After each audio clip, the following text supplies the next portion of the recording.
warahmatullahi wabarakatuh.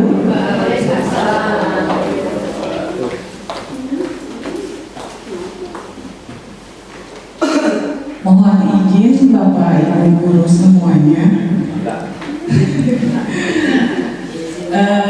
Hari ini saya mau melaksanakan yang namanya aksi nyata dalam salah satu kegiatan dalam pendidikan guru penggerak.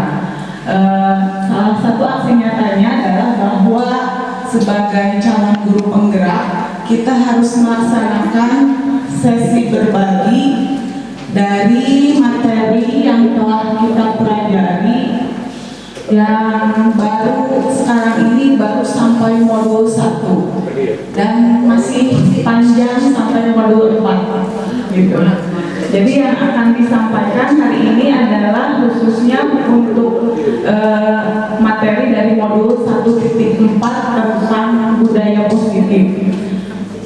Sebelumnya saya juga masih belajar ya untuk memahami modul ini, karena pada saat pertama membaca dari LMS saya terus terang banyak tercengang mendapati beberapa teori dan fakta yang diajarkan pada materi tersebut dan merasa tertampar karena ternyata masih banyak yang harus dipelajari oleh saya pribadi dalam melaksanakan pembelajaran di kelas gitu.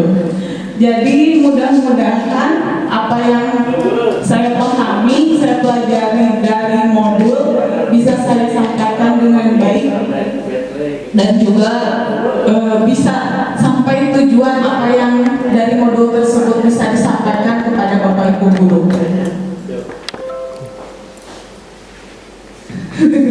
Kita SBG dulu ya, boleh? Saya minta Bapak Ibu berdiri.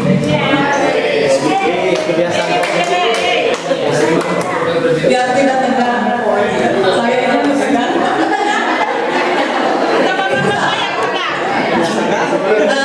Ini kok jadi ada nyanyian gini. Aku tahu, aku bisa, aku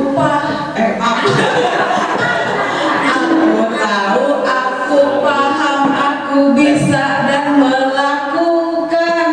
Aku tahu, aku paham, aku bisa dan melakukan. Aku tahu, paham, bisa, tahu, paham, bisa, tahu, paham, bisa dan melakukannya. Bareng-barengnya. Satu, dua, tiga. Aku tahu, aku paham, aku bisa dan melakukannya.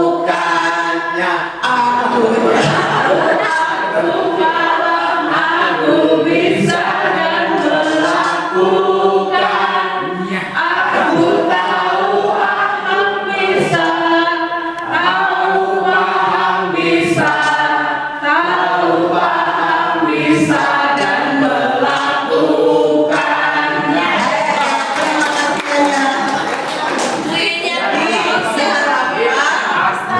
Setelah tahu, kita memahami, kemudian bisa kita mulai dari diri sendiri ya, dan bisa melakukan untuk orang lain juga. Karena moto guru penggerak, tergerak, bergerak, dan menggerakkan.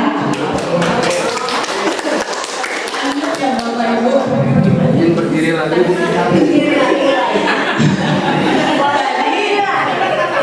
Di sesi ini ada beberapa yang ingin disampaikan. Pertama adalah perubahan paradigma belajar, disiplin positif, motivasi perilaku manusia, kebutuhan dasar manusia, posisi kontrol restitusi, keyakinan kelas, dan segitiga restitusi. Agak banyak materinya sudah dibagikan tadi dari Bu Isma di grup Semansabar, misi badai-badai baca-baca.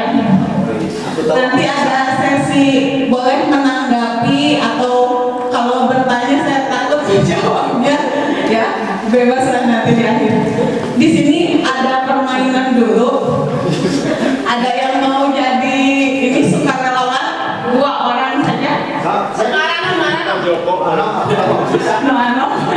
Iya. Jadi ada 2 orang, contohnya Ibu, nggak ada Ibu. Sarung ambu yang bang catatna. Bu Neneng yang mengepalkan tangan dan di dalam kepalan tangannya itu adalah sesuatu yang sangat berharga di hidupnya. Jadi di kepal tugas ambu popon adalah bagaimana caranya agar Bu Neneng bisa membuka kepalan tangannya. Boleh merayu, membujuk, mengancam, memarahi atau apapun, coba disimulasikan. Ya, aku biasa. Bukan di batasan anak. Enggak. Boleh tanya dulu misalnya, ini adalah hal yang penting bagi hidup saya. Terus bagaimana cara ambu merayu Bu Neneng agar bisa membuka? Merayu-rayu. Diancam. Tidak bisa merayu-rayu. Maka bermaunya keluarga. Kalau saya yang cantik yang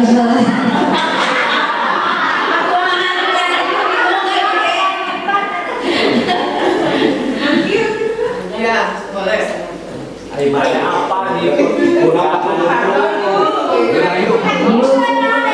aduh abis bisa ngarayu bener agak tangan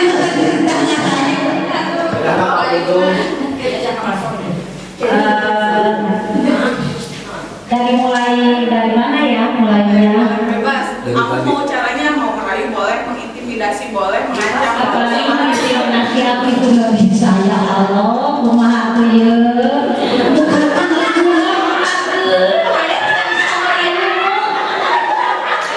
Dengan sukarela saja, waduh ya silahkan buka saja.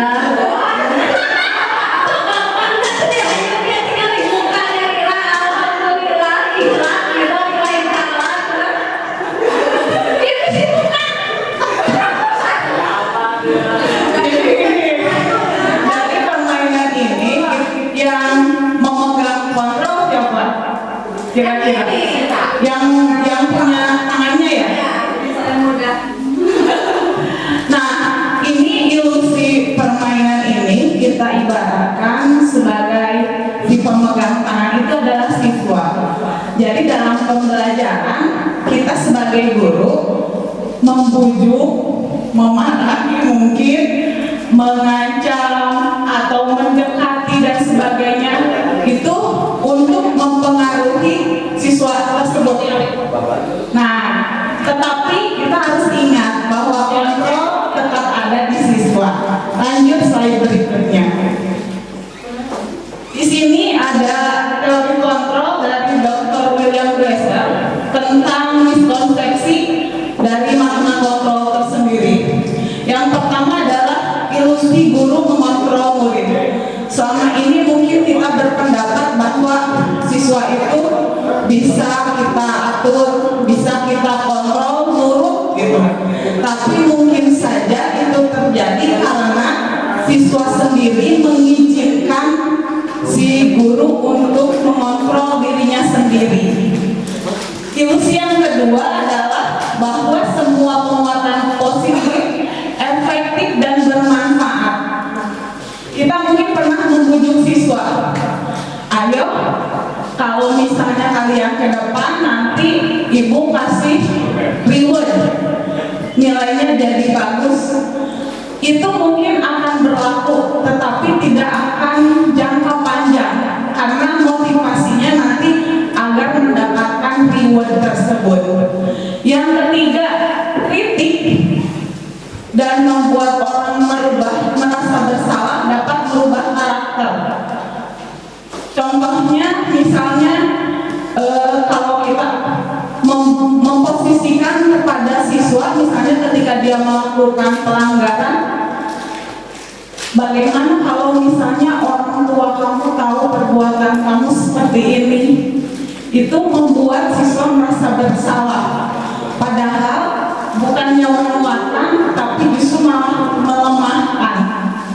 Yang keempat, ilusi bahwa orang dewasa memiliki hak untuk memaksa. Padahal walaupun hak itu bukan milik orang dewasa saja. Setiap orang punya pilihan, mau anak kecil, anak kita sendiri, mau remaja ataupun orang tua, semuanya sama mempunyai pilihan. Itu mungkin kita meyakini sebagian dari teori ini, dan yang harus itu merupakan ilusi. Nah, ini salah satu contoh apa yang mungkin pola pikir kita selama ini. Kebutuhan kita itu sama. Contohnya misalnya kita dan siswa tahu bahwa kita mau belajar tujuannya sama, padahal bisa jadi dan memang realitanya bahwa kebutuhan kita dan kebutuhan siswa itu berbeda. Kemudian semua orang melihat hal yang sama, padahal jelas setiap pikiran manusia mempunyai pendapat dan keinginan yang berbeda-beda. Kemudian kita mencoba mengubah orang agar berpandangan sama dengan kita. Lebih baik kita berpikir bagaimana cara kita memandang dunia. Kemudian perilaku buruk dilihat sebagai suatu kesalahan. Padahal kita bisa berpikir bahwa setiap perilaku memiliki tujuan. Entah itu kita kategorikan positif atau negatif dan sebagainya. Nah, ini salah satu perubahan bagaimana kita merubah pertamanya berpikir seperti ini menjadi seperti yang di sebelah kanan.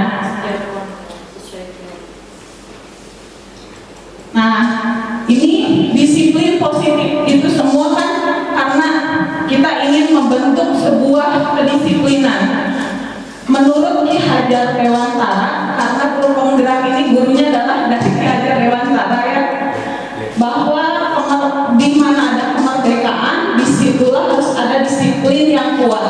Sungguh pun disiplin itu bersifat self-disiplin, yaitu kita sendiri yang mewajibkan kita dengan sekeras-kerasnya, tetapi sama saja, sebab jikalau kita tidak cakap melakukan self-disiplin, wajiblah penguasa lain mendisiplinkan diri kita. Makanya harus ada peraturan di sana gitu. Pemikiran Ki Hajar Dewantara ini menjelaskan bahwa kalau untuk menuju sebuah disiplin yang positif, harus motivasinya harus berasal dari diri sendiri. Sebagai peraturan, sebagai orang tua ataupun sebagai guru, itu hanya memberikan penguatan. Jadi untuk motivasi eksternal saja, karena pasti balik lagi kepada diri siswa masing-masing. Nah, disiplin positif tersebut motivasinya kan harus dari diri sendiri ya. Berarti seorang siswa harus menyadari bahwa setiap peraturan yang dibuat itu ada nilai-nilai kebajikannya. Contohnya seperti ini, kamu mau datang ke sekolah tepat waktu. Kalau motivasinya misalnya agar tidak dimarahi oleh guru, atau misalnya agar mendapatkan nilai yang baik, itu masih bersifat eksternal. Tapi ketika dia bisa memotivasi dirinya sendiri, karena saya mau datang ke sekolah tepat waktu karena saya bertanggung jawab atas diri saya sendiri, itu berarti sudah menerapkan kebajikan bagi dirinya sendiri. Kebajikan universal ini, kenapa disebut universal? Karena disepakati bersama lepas dari suku, bangsa, agama, bahasa maupun latar belakang. Dan setiap institusi pasti punya. Kalau kita mungkin yang kita sekarang arahkan itu ke profil pelajar mandiri, bernalar kritis, kreatif, bergotong royong, berkebinekaan global, dan yang paling awal sebagai dasar adalah beriman, bertakwa kepada Tuhan Yang Maha Esa, dan berakhlak mulia. Jadi ketika si anak sopan kepada guru karena memang dia menghargai atau menghormati gurunya, bukan karena takut dimarahi oleh guru, gitu. Jadi kembalikan lagi setiap peraturan itu kepada nilai-nilai kebajikan universal ini.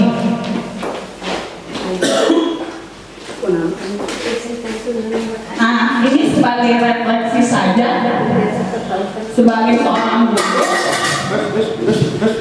saat hadir mengajar kelas tepat waktu, motivasi apakah yang mendasari tindakan kita?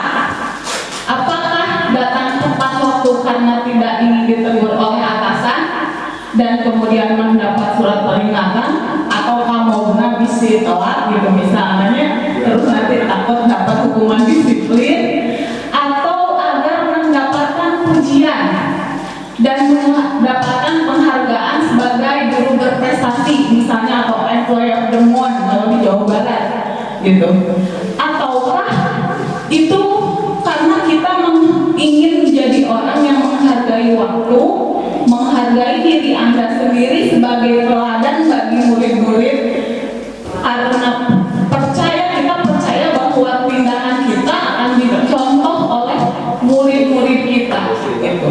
Jadi sebagai refleksi, mungkin kadang-kadang abdi nyali rawit sama gitu, karena tidak mau telat dengan ngomongnya gitu. Jadi masih rendah kita motivasinya.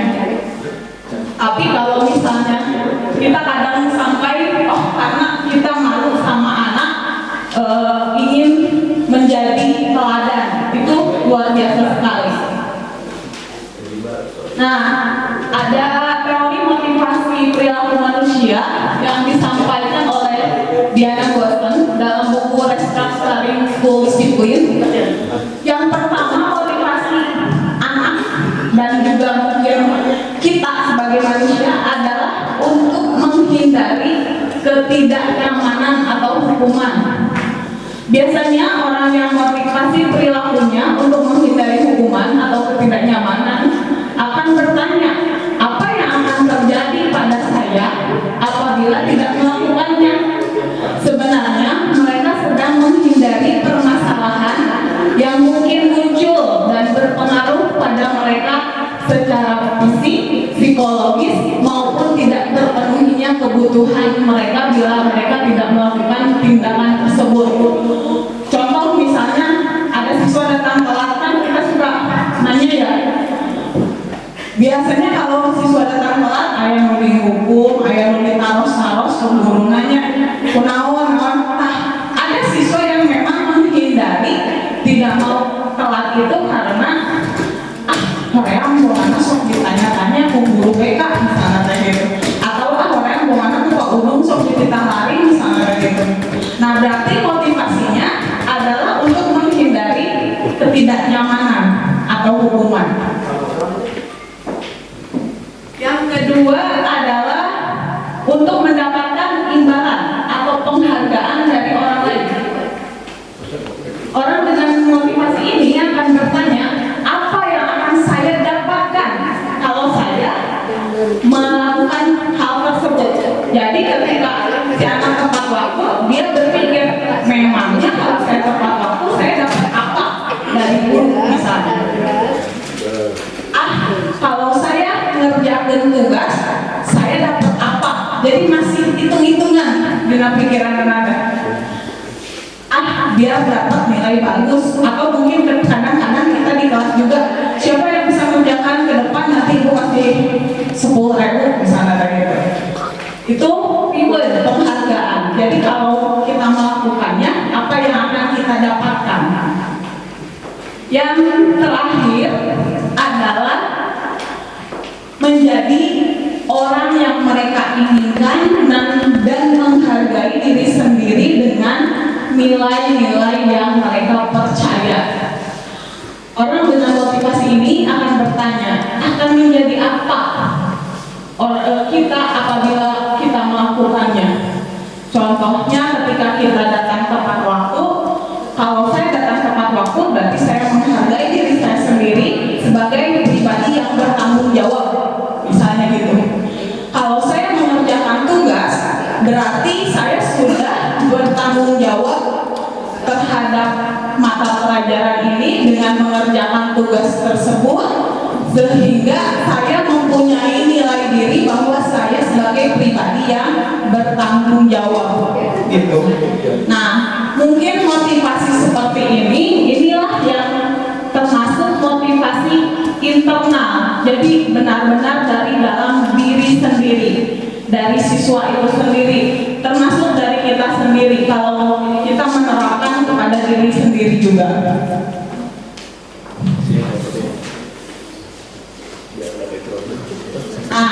Tadi dalam peraturan pasti ada yang namanya hukuman, konsekuensi, dan ada lagi satu restitusi. Jadi apa itu hukuman, apa itu konsekuensi, apa itu restitusi? Kalau hukuman itu bersifat tidak terencana atau tiba-tiba, anak atau murid tidak tahu apa yang akan terjadi dan tidak dilibatkan.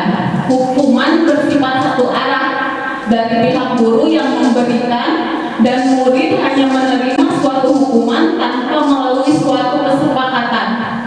Hukuman yang diberikan bisa berupa fisik maupun psikis. Anak disakiti oleh suatu perbuatan atau kata-kata. Yang kedua adalah konsekuensi. Sudah terencana atau sudah disepakati, sudah dibahas dan disetujui oleh murid dan guru. Umumnya bentuk konsekuensi dipihak oleh pihak guru, dan murid sudah mengetahui sebelumnya konsekuensi yang akan diterima. Restitusi adalah proses menciptakan kondisi bagi murid untuk mengenali kesalahan mereka sehingga mereka bisa kembali pada kelompok mereka dengan karakter yang lebih kuat. Restitusi juga merupakan proses kolaboratif yang mengajarkan murid untuk mencari solusi atas masalah mereka. Jadi contohnya begini ya, kalau hukuman Pak Sulit ya nyontohan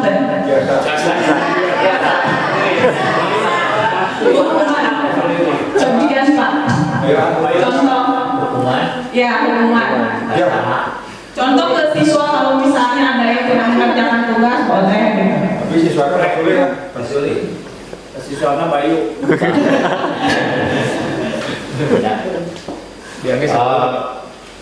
Langsung bicara tuh. Langsung aja Pak, ya sudah kabel. Ya, kamu belum mengerjakan tugas, kamu harus tambah tugasnya menjadi 2 kali lipat. Nah, itu contoh hukuman. Kalau konsekuensi ada Bapak Ibu di sini yang sudah menerapkan.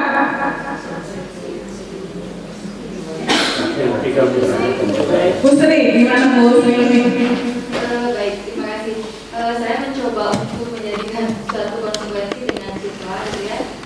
Saya membuat kesepakatan antara saya dengan siswa. Apabila terlambat 10 menit dari jam yang dijadwalkan, itu berarti saya tawarkan sih tadinya gitu. Kita mau apa nih kalau terlambat, baik untuk saya maupun untuk siswa, gitu kan. Udah Bu, istighfar 100 kali. Oke, disetujui ternyata.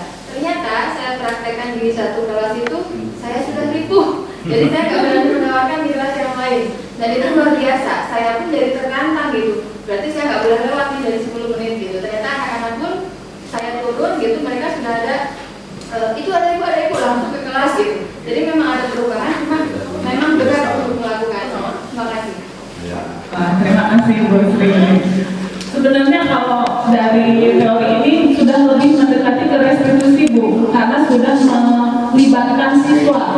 Jadi bukan ditentukan oleh kita saja. Kalau saya pribadi contohnya gini, kalau kamu misalnya telat 10 menit, berarti kamu tahu bahwa tidak boleh masuk ke kelas misalnya. Itu kan saya yang menentukan. Sudah ada siswa datang, udah tahu kan nggak bisa masuk kelas. Nah, udah gitu. Nah itu lebih ke kalau itu sudah ada pelibatan siswa, itu lebih bagus, sudah next step gitu. Kalau tadi contoh hukuman biasanya kita otomatis ya, mari datang telat, bisa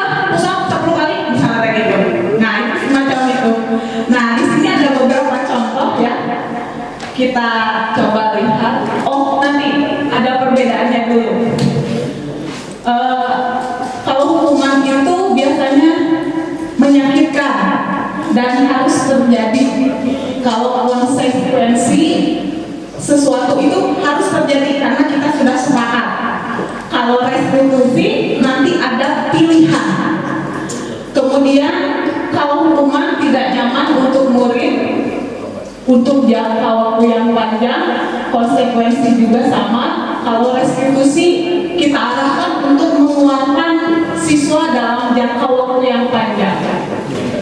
Korban ini adalah misalnya ada siswa yang parbut gitu ya. Terus yang satu misalnya patah pensilnya karena temannya. Nah, ketika hukuman, korban itu seperti dapat keadilan karena kok mana misalnya motong pulpen cetak push up 10 kali si korban puas gitu kan macam itu. Tapi ketika kasih konsekuensi misalnya, oh kamu melanggar ya untuk menghargai teman, bisa udah kesepakatannya dengan ibu, berarti kalau tidak menghargai teman kamu harus seperti apa misalnya gitu. Nah, kalau si korbannya kita tidak tanya apa yang dia butuhkan untuk mengganti dari siswa yang pelaku tersebut. Nah, kalau restitusi si korban seolah-olah mendapat ganti. Kalau pensilnya patah, penting mas saya mah pensilnya ya dari hanya itu patah dari misalnya gitu. Kemudian, nah ini lanjut karena banyak ya Bapak Ibu masih banyak sekali. Ini perbedaannya. Kata-katanya misalnya kalau hukuman peraturannya adalah ini, berarti kamu harus kalau konsekuensi apa peraturannya, mampukah kamu melakukannya? Kalau yang restitusi apa yang kamu yakini dan apa yang bisa kamu lakukan untuk memperbaiki masalah ini. Jadi siswa diajak untuk menyelesaikan masalahnya sendiri. Nah, ini masih banyak lagi bisa dibaca kalau kita mau memahami perbedaan hukuman dan konsekuensi. Nah, ini contohnya, kita satu persatu bedah.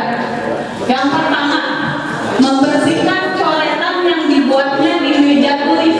Hukuman atau konsekuensi? Hukuman. Hukuman. Konsekuensi kenapa? Hukuman. Ya, ayah anak kamar belajar bersihkan. Berarti yang tadi si korban teh papan tulis ya, ibaratnya seperti itu. Dia kembali lagi bersih seperti semula. Termasuk misalnya nyoret-nyoret ke meja, kursi, set beli misalnya gitu. Itu kan ada pengganti. Yang kedua, murid diminta untuk push up 15 kali karena tidak menggunakan masker ke sekolah pas zaman-zaman Covid misalnya. Hukuman atau konsekuensi? Hukuman. Hukuman ya jelas karena biasanya itu ternyambung antara push up aja pakai masker, menggantikan kertas tugas teman yang telah dicoret-coret. Konsekuensi udah nyoret-nyoret besok berkosan kan beresnya kedua-duanya gitu. Berjemur di lapangan basket pukul 12 siang karena ngobrol dengan teman.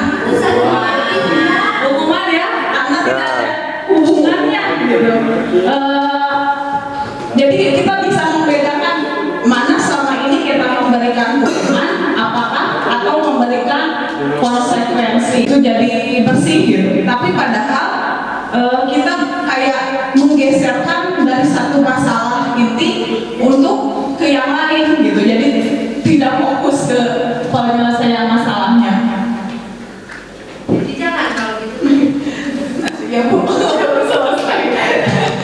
Terus, nah disinilah kita harus yang namanya mengingatkan kembali keyakinan kelas bagi siswa. Nah contohnya, mengapa kita memiliki peraturan tentang penggunaan helm?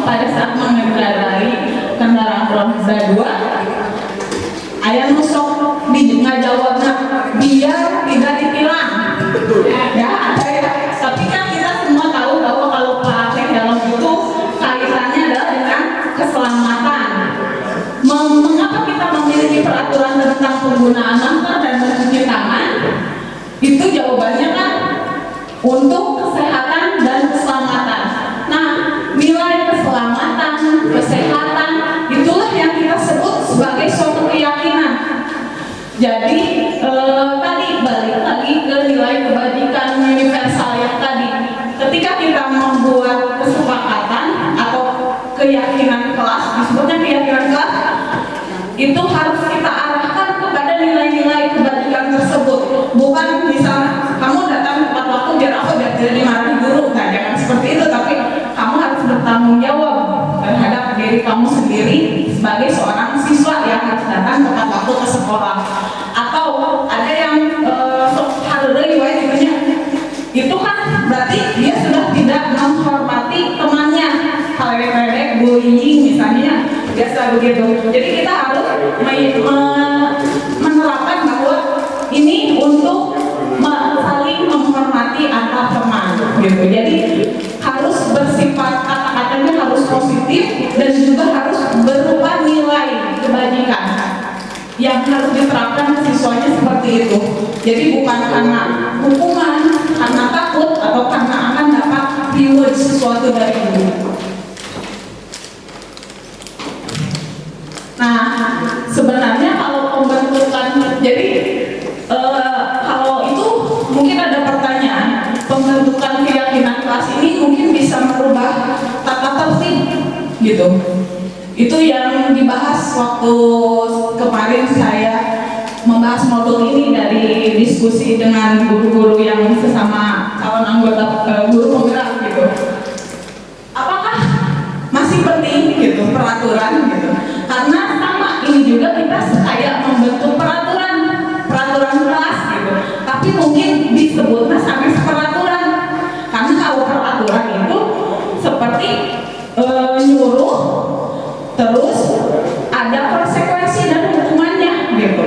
Kalau ini kita lebih menekankan kepada nilai-nilai yang terkandung dari apa yang mau kita lakukan pada di kelas tersebut.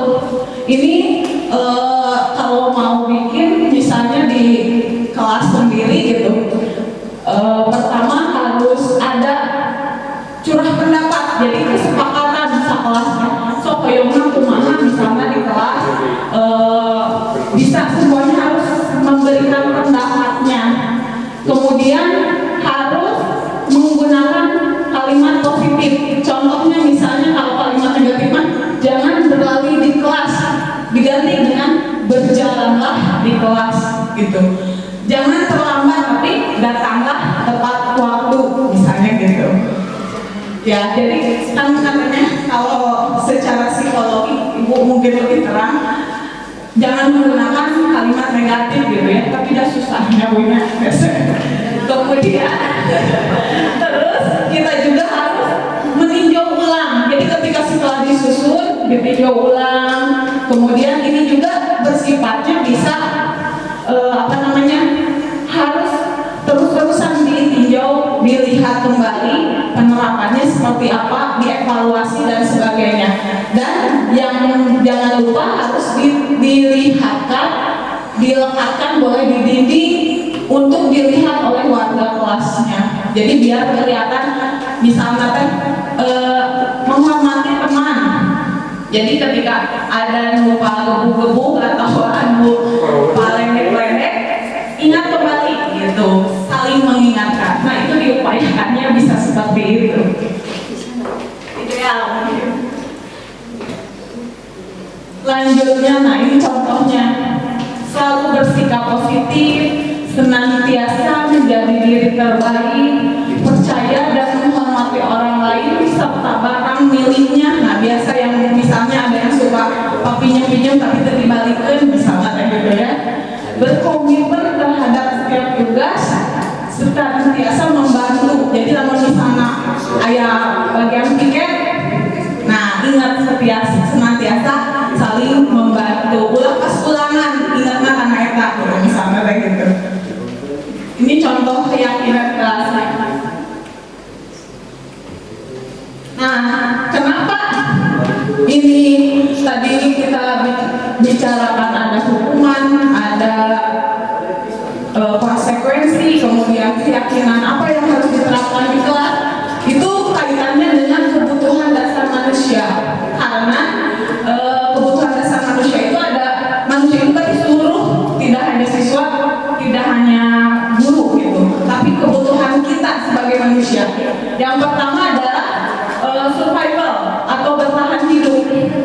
Ini contohnya makanan, kesehatan, rumah.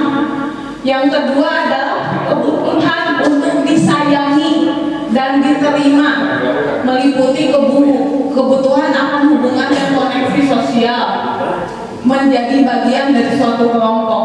Jadi kalau misalnya biasanya siswa yang bermasalah itu salah satu kebutuhan ini tidak terpenuhi. Ya, memang kita tanya aja yang nomor satu itu kadang kan sudah belum gitu. Ketika di rumahnya mungkin belum layak mendapatkan makanan dan sebagainya. Jadi bisa jadi dia hal dasarnya saja belum terpenuhi gitu. Kemudian kayak disayangi atau diterima, contohnya di kelas nanti teman-temannya merasa tidak dihayat atau tidak nyambung dengan teman-teman lainnya. Nah mungkin itu kebutuhan tidak diterima oleh orang lain itu belum dia dapatkan. Kemudian kebutuhan pengakuan atau kemampuan ini biasanya diakui kompetensi tertentu atau terampil tertentu dan berkaitan dengan harga diri. Ada contohnya gini, kalau di kelas misalnya ada siswa yang dia terus ngerjakan tugas alim, terlibat dengan teman-temannya dalam pembelajaran tidak mau. Kita mungkin kadang skip, males udah kayak udah sekarang gitunya ngambil oke. Mereka bukan anggap gitu deh misalnya tidak mau deh. Nah mungkin karena kita belum memberi kesempatan kepada siswa itu untuk mengeluarkan kemampuannya gitu. Ya makanya kadang kalau yang diam tersebut kalau males kadang kita skip gitu. Udahlah dilewat. Nah lebih baik kita datangi, coba kamu kerjakan, bisa jadi dia memang ingin diakui bahwa dia bisa, tapi belum diberi kesempatan oleh kita gitu. Ya biasanya kita nyambung ke area sambil. Kemudian yang berikutnya kebutuhan akan pilihan. Contohnya begini, guru kan kadang gini, kalian ayo belajar dengan menggunakan buku ini. Terus kalau misalnya ada guru, ada siswa yang nyari video yang lain atau bertanya ke yang lain, terus kita misal tegur, kenapa kan ada di buku itu? Nah itu kita sudah mengangkat kebutuhan dia akan pilihan. Bisa jadi si siswa tersebut memang tidak mau dengan satu cara saja, dia mau beberapa pilihan yang lain, atau di suatu kelompok yang teman-temannya, misalnya temannya itu tugasnya seperti ini, tanpa ditanya mau seperti apa bentuk tugasnya atau tugas tanggung jawabnya, yang ini bagian presentasi, yang ini bagian ngetik, misalnya bagian yang ngerjakan. Nah bisa jadi dia tidak mendapatkan kebutuhan akan pilihan tersebut, karena pada dasarnya sebagai manusia freedom, pilihan, merasa bebas, merasa merdeka itu adalah kebutuhan dasar. Yang berikutnya kebutuhan akan kesenangan atau mencari kesenangan bermain dan tertawa. Contoh, ada mungkin siswa yang tidak cicing, susunya berbalik ada jeung batur. Nah, bisa jadi dia itu memang sedang ingin kebutuhan kesenangannya, dia sedang ingin memenuhi kebutuhan kesenangannya gitu. Ya karena kan beda-beda teh. Abi sendiri, saya sendiri pernah bertanya, terus bagaimana cara mengakomodir kebutuhan siswa itu yang berbeda-beda? Di SMA mah usia 15, 16, 17 pasti punya keinginan lebih kompleks gitu dibandingkan anak SD yang masih kita bisa bentuk gitu. Itu sangat kalau kita harus memenuhi sebuah kebutuhan dasar siswa, bagaimana gitu. Nah itu ada yang memberikan cara dikategorikan di kelas dengan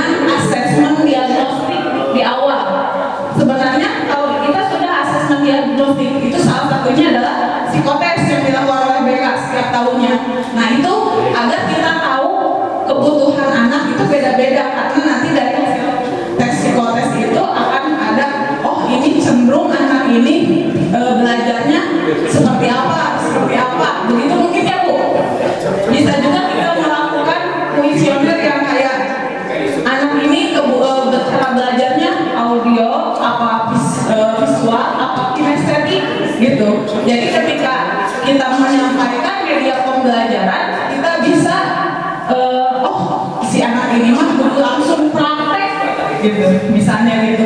Atau anak ini mah bisa harus membaca sendiri dengan tidak diganggu oleh teman-temannya. Biasanya kalau yang audio itu kan berisiknya punya gitu. Nah itu semacam itu.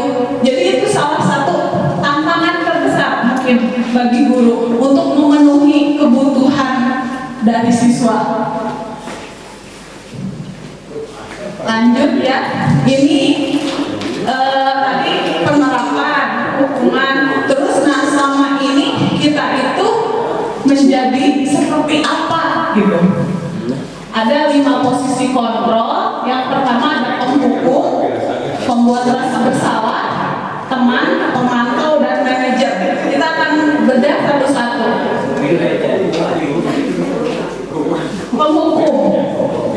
Penghukum contohnya, kalau secara kata-kata, patuhi aturan saya atau awas. Biasanya ada suara tinggi, bahasa tubuh, mata melotot, jari menunjuk misalnya ya. Itu kalau bahasa tubuhnya. Terlambat lagi, pasti terlambat lagi. Selalu datang terlambat, kapan bisa datang tepat waktu. Misalnya kita gitu ya. Nah itu biasanya kata-kata yang dilontarkan oleh tipe kontrol penghukum. Kamu sudah kesiangan, usah 1 kali. Misalnya gitu, tadi kan contohnya seperti itu. Itu posisi kontrolnya adalah sebagai penghukum. Yang kedua, pembuat rasa bersalah. Pembuat rasa bersalah ini biasanya bersuara lembut, melibatkan rasa bersalah, menggunakan keheningan yang membuat orang lain tidak nyaman atau merasa bersalah atau rendah diri. Contohnya gini, kita tidak marah, tidak menghardik atau apa, tapi kita ngobrol sama, memangnya kamu sudah membuat ibu kecewa. Bagaimana orang tua kamu kalau tahu kamu berbuat seperti itu, gitu ya? Tapi kita benar tersindir ketika baca soalnya gitu. Berapa kali bapak harus memberitahu kamu? Biasanya, nah adik kamu ini bagaimana ya? Kamu sudah berjanji dengan ibu tidak akan terlambat lagi. Kamu kenapa ya senang sekali mengecewakan ibu? Ibu benar-benar kecewa sekali. Misalnya gitu ya. Biasanya itu dulu membuat rasa bersalah. Jadi kita memposisikan diri kita agar si anak itu ya merasa bersalah dan mengecewakan orang-orang di sekitarnya. Kalau kita ngambil ke orang tua atau ke diri kita sendiri, misalnya gitu. Nah, sekarang yang ketiga, teman. Posisi teman. Biasanya ini bersifat persuasif, pendekatan. Biasanya menggunakan hubungan baik dan humor untuk mempengaruhi seseorang. Misalnya gini, ayolah bantu kan demi bapak ya. Ayo ingat tidak bantuan bapak sama ini ke kamu. Ya sudah, kali ini tidak apa-apa, biar ibu bereskan, misalnya gitu. Contohnya gini, biasanya ramah, akrab, bercanda, bahasa tubuh, misalnya dekat, mata dan tersenyum. Tapi kata-katanya, Adi ayolah, bagaimana sih kamu kemarin kan kamu sudah janji ke bapak, kenapa terlambat lagi? Bisa dari dirangkul gitu ya, atau apa gitu. Kamu ini misalnya gitu. Teman, jadi kita kayak ngobrol sama, memposisikan diri kita ini sebagai teman kepada si siswa tersebut ketika melakukan kesalahan. Yang keempat adalah pemantau. Pemantau itu berarti mengawasi. Biasanya Gitu. Peraturannya apa? Apa yang akan kamu lakukan? Sanksi atau konsekuensinya apa? Biasanya formal. Misal contoh ini ada kasus yang telat. Adi, tahu Pak kamu jam berapa kita mau mulai? Tahu Pak, kamu terlambat 15 menit. Apakah kamu sudah mengerti konsekuensi yang harus dilakukan bila terlambat? Paham Pak, saya harus tinggal di kelas pada jam istirahat nanti dan mengerjakan tugas ketertinggalan saya. Ya benar, nanti pada saat jam istirahat kamu harus tinggal di kelas untuk menyelesaikan tugas yang tertinggal tadi.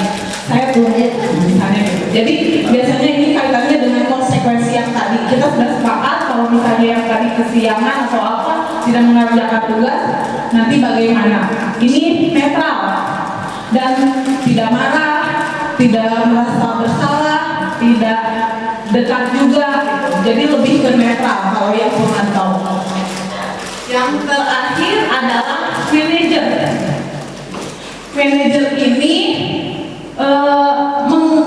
mengajarkan kepada siswanya untuk mempertanggungjawabkan perilakunya, mendukung murid agar dapat menemukan solusi atas permasalahannya sendiri, menganalisis kebutuhan dirinya maupun kebutuhan orang lain. Bukan penekanan pada konsekuensi, namun dapat berkolaborasi dengan murid bagaimana memperbaiki kesalahan yang ada. Contohnya tadi ada kata-kata apa yang kita yakini. Apakah kamu meyakininya? Jika kamu meyakininya, apakah kamu bersedia? Jika kamu memperbaiki ini menunjukkan bahwa kamu tuh seperti apa gitu. Terus rencana kamu untuk memperbaikinya seperti apa? Misalnya gitu. Ini ada contohnya.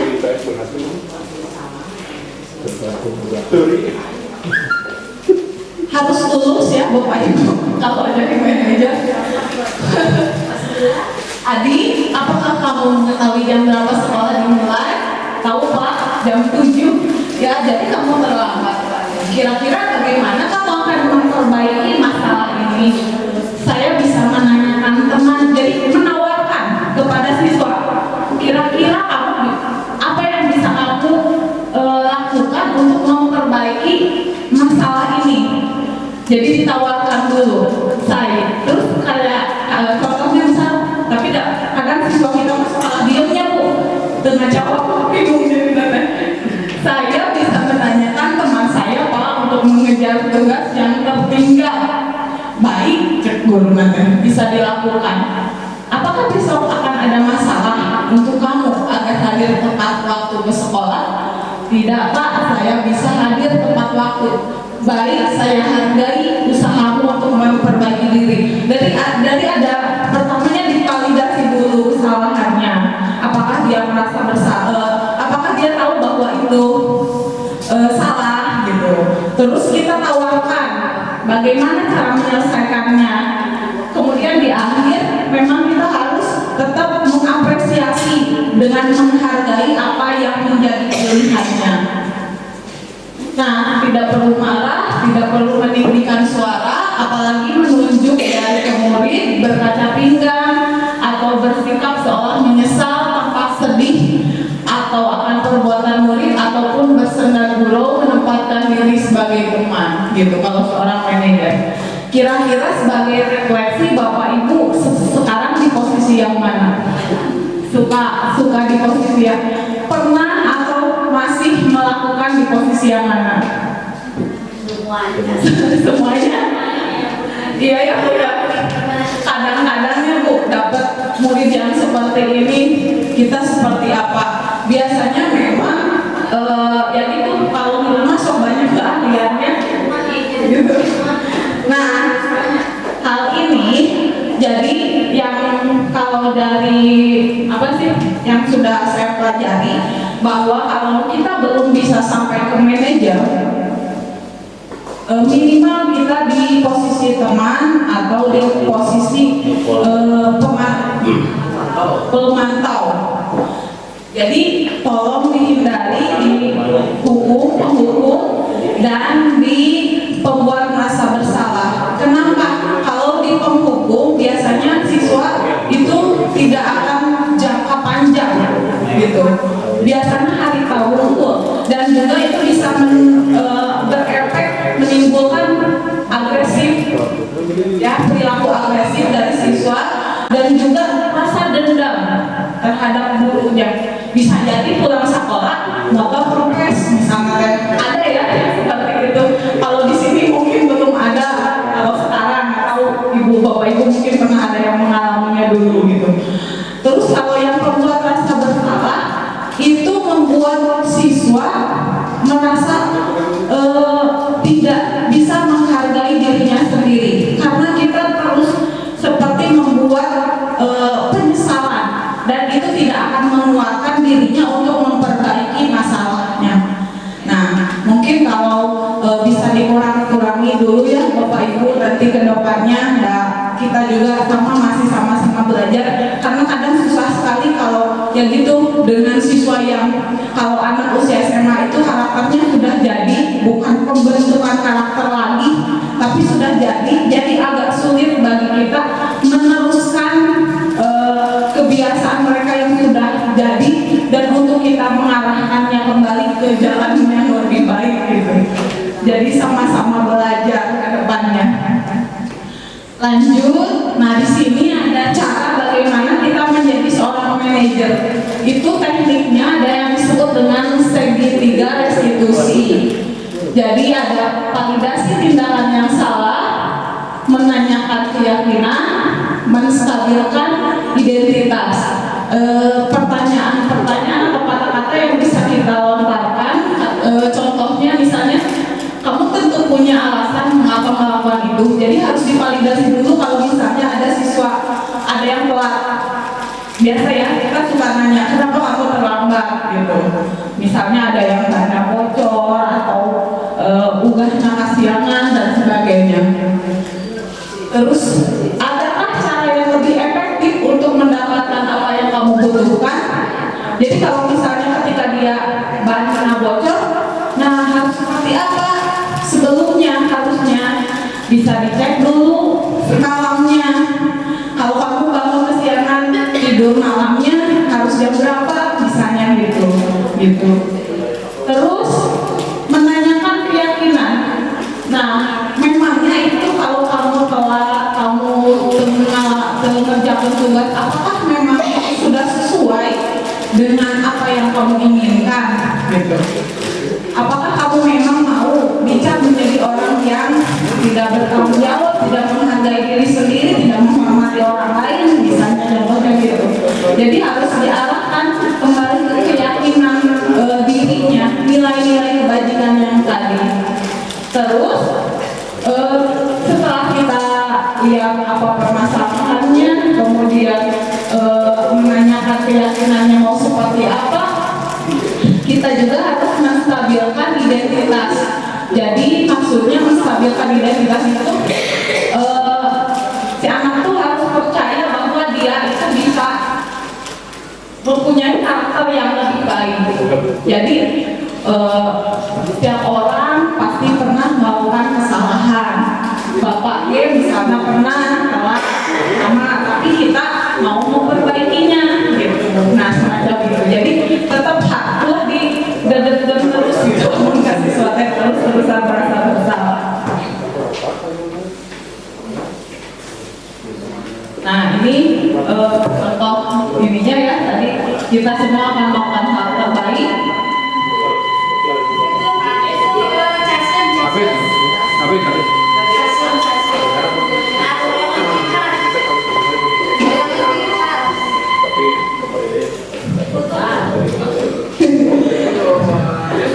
Lanjut lagi. Dalam menstabilkan identitas, kita semua akan melakukan hal yang terbaik yang bisa kita lakukan. Tadi jadi ditanya dulu, jadi harus bahwa memang kita juga kadang-kadang salah, tapi pasti kita mau melakukan yang terbaik untuk memperbaiki kesalahan tersebut. Kemudian, tadi validasi tindakan yang salah. Kenapa kamu terlambat? Kenapa kamu tidak mengerjakan tugas? Nah, biasanya memang setiap perilaku yang dilakukan oleh siswa itu memiliki alasan. Dan yang terakhir, menanyakan keyakinan. kita semua memiliki motivasi internal. Jadi sebenarnya kalau kita gali, setiap anak itu memiliki motivasi yang ingin dia capai ketika setiap melakukan perilaku apapun. Nah, ini bisa salah satu kata-katanya ya, berbuat salah itu tidak apa-apa, tidak ada manusia yang sempurna, kita bisa menyelesaikan ini. Bapak itu tidak mencari siapa yang salah, tapi kita mau mencari solusi dari permasalahan ini, gitu. Jadi distabilkan dulu identitasnya, kemudian validasi tindakannya. Padahal kamu bisa melakukan yang lebih buruk, maksudnya gini, ketika dia berlari kalau kekurangan, mungkin saja bisa melukai atau apa, tapi dia tidak. Berarti itu kita kenapa validasi dulu tindakan tersebut. Kamu pasti punya alasan, kamu boleh mempertahankan sikap itu, tapi kamu harus menambahkan sikap yang baru. Contohnya, misalnya yang terakhir tuh, kamu boleh mempertahankan sikap itu. Misalnya ada siswa yang berantem karena si temannya itu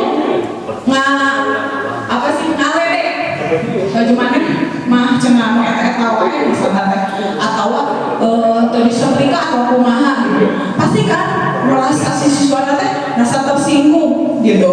Nah, itu boleh mempertahankan harga dirinya karena memang punya hak, tapi kamu harus mendapatkan sikap yang baru. Tapi kamu harus bisa lebih mengontrol emosi kamu agar tidak marah, misalnya tidak meledak-ledak atau melukai teman gitu. Terus menanyakan keyakinan tadi. Nah, kamu mau jadi orang yang seperti apa gitu.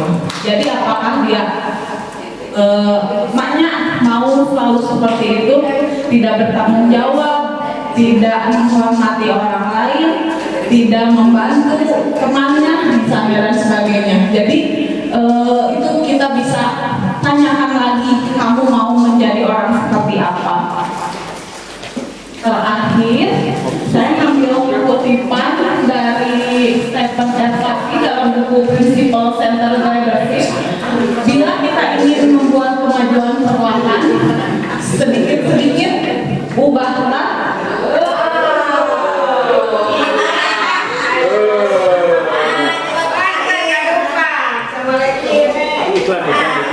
Sedikit-sedikit ubahlah sikap atau perilaku kita. Namun jika kita ingin memperbaiki cara-cara utama kita, maka kita perlu mengubah rangka acuan kita. Ubahlah bagaimana kita melihat dunia, bagaimana kita berpikir tentang manusia. Ubahlah paradigma kita, skema pemahaman dan penjelasan aspek-aspek tertentu tentang realitas. Jadi kalau kita harus merubah pola pikir kita dulu, baru kita bisa menerapkan dalam kegiatan sehari-hari gitu. Nah, selesai untuk materi ini.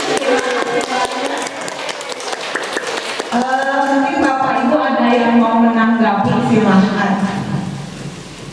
Menanggapi boleh. Kalau bertanya, habisin biasanya jawabnya. Boleh lah, kalau bertanya juga Bapak, kita kan sharing diskusi gitu. Enggak. Enggak ya.